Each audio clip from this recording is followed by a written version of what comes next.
원래 박근혜 당선인이 국가 지도자 연석회의 개최하자 이렇게 네. 얘기했는데 지금 여야 간의 협의체가 잘 되면 네. 그것이 국가 지도자 연석회의로 발전될 가능성이 있다 이렇게 보십니까? 글쎄 이제 그 문제도 아직은 뭐 정리가 뭐 이게 이거다라고 말씀드리기는 지금 그런 단계는 아닌 것 같고 국가 지도자 연석회의라는 건 이제 제가 이해하기로는 좀 더 큰 틀에 소위 말해서 이제 그 대통령이 참석하는 그런 모임일 수 있잖아요. 그러니까 예컨대 참석하는 멤버도 여야 협의체하고는 좀 다를 수 있고 그러니까 이 문제는 역시 여야가 논의하는 과정에서 하나하나씩 가닥을 잡아가야 하지 않을까 이렇게 생각합니다.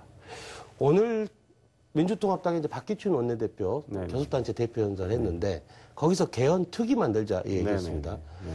뭐 선거 때 나왔을 때는 워낙 뭐 대선 때는 그런 얘기 나와도 제대로 논의되기 어려운 게 현실인데 끝나고 나서 지금 얘기가 나와서 어찌 보면 지금 더 잘 논의될 가능성이 있지 않나 이런 관측도 나옵니다. 입장은 어떠십니까? 그러니까 이제 이 민주통합당 박기춘 이제 대표는 이 개헌의 필요성에 대해서 이제 얘기를 하시고 그에 대해서 얘기를 했는데 사실 뭐 굉장히 중요한 문제고 또 필요성에 대해서는 많은 이제 인식이 또 있는 거고요. 그래서 이 문제도 역시 여야 간에 충분히 저는 이 대화를 해서 어떤 공감대를 형성할 수 있는 사안이라고 생각을 합니다. 다만 이제 과연 어떤 내용의 개헌을 할 건가 이거는 이제 투기가 구성돼서 여야 간의 입장이 있을 거고 또 여러 가지 국민들의 의견도 반영을 해야 될 테니까 뭐 좀 시간이 걸리겠죠. 결국은 개헌에 대해서는 박근혜 당선인도 선거 전에 이 국민의 공감대를 강조를 하셨습니다. 그래서 이제 앞으로 국민의 공감대가 어떻게 형성이 되느냐 이게 관건이라고 생각합니다. 예. 이제 좀 주제를 바꿔서 인수위 활동 얘기 하나 여쭤보겠습니다. 인수위가 지금 이제 활동할 시한이 20일도 남지 네. 않았는데 그동안 한 게 박근혜 정부, 새 정부의 공식 명칭 이름 정한 거 말고는 한 게 없지 않냐 이런 얘기 있습니다. 새누리당 대변인 입장에서 평가하실 때 어떻습니까? 뭐 그런 냉소적인 시각도 다 겸허하게 받아들여야 된다고 생각을 하고요. 그 인수위가 저는 또 달리 볼 수도 있다고 생각합니다. 그러니까 과거에 이제 점령군처럼 행세했던 그런 모양새에서 어찌됐든 좀 낮은 자세로 차분하게 그 현 정부의 업무를 인계받을 거 인계받아서 계승할 건 계승하고 또 털 건 털고 그래서 이렇게 이제 좀 조용하게 해왔습니다. 이제 다만 그 과정에서 좀 뭐 이 소통 부족에 대한 지적이 있었고 저도 거기에 동감하는 뭐 측면이 있는데 그래도 인수위가 뭐 이 과거에는 뭐 중구난방하면서 혼선도 생겼고 그런데 비교적 그런 거 없이 안정적으로 잘 왔고요. 그 다음에 뭐 박근혜 정부라는 이름도 만들었지만 어찌됐든 이 박근혜 정부의 이 출범의 기틀이 될 정부 조직 개편안도 잘 만들었거든요. 물론 이제 그 문제가 국회에서 논의되면서 또 파인 튜닝 미세 조정될 수도 있는데요.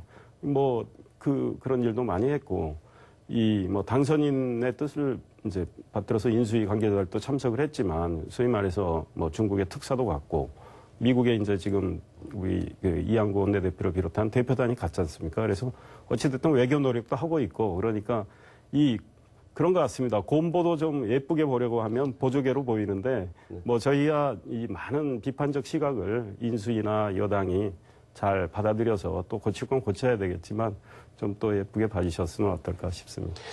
박근혜 당선인의 리더십에 대해서 곰보로 보는 부분이 좀 있습니다. 이럴 때는 불통이랄까, 뭐 깜깜이랄까 이런 부분이 있는데 정말 그 부분에 대해서 개선할 부분이 있다 이렇게 생각되는 부분 있으시면 얘기해 주시죠. 그러니까 이제 일부는 오해된 측면이 있고 일부는 뭐 또 이제 당선인이 좀 더 노력해 주셨으면 싶겠다는 대목이 뭐 저로서는 있는데 이제 좀 오해받을 수 있는 건 예컨대 이제 인사와 관련해서 당선인은 이제 인사를 하다 보면 후보군이 있지 않습니까? 근데 그게 이제 노출이 되고 또 언론에 흘려서 뭐 이렇게 검증을 받는 게 어떠냐 이런 얘기도 있었지만 이제 그 과정에서 뭐 명예가 손상될 수 있고 또 최종 탈락된 분들에 대해서 그분들이 그러면 왜 탈락됐는지 뭐 해서 또 자세히 말씀드리긴 그렇잖아요. 그러면 거기서 구구한 억측이 생겨서 뭐 인격이 뭐 손상이 갈 수도 있고 뭐 여러 가지 그런 소위 말해서 배려 때문에 그런 측면이 저는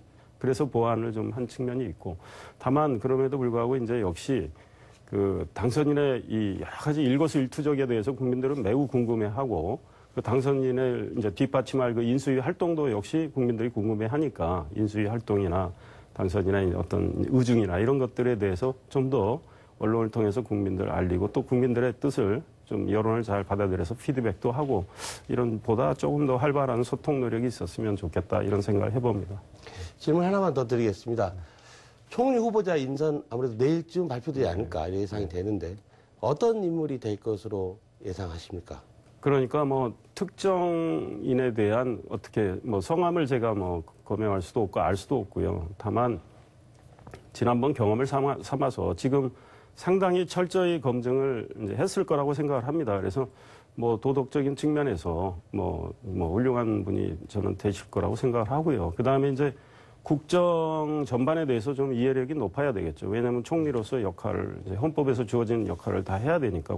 그래서 저는 뭐 그런 이해도가 높은 분. 그 다음에 이제 당선인과의 신뢰관계가 있는 분. 뭐 그래서 국민들이 뭐 내일 만약에 발표된다면 그래도 이번에 참 뭐 좋은 분을 골랐구나 이런 평가를 받을 수 있게끔 그런 인선 결과가 나오길 기대합니다.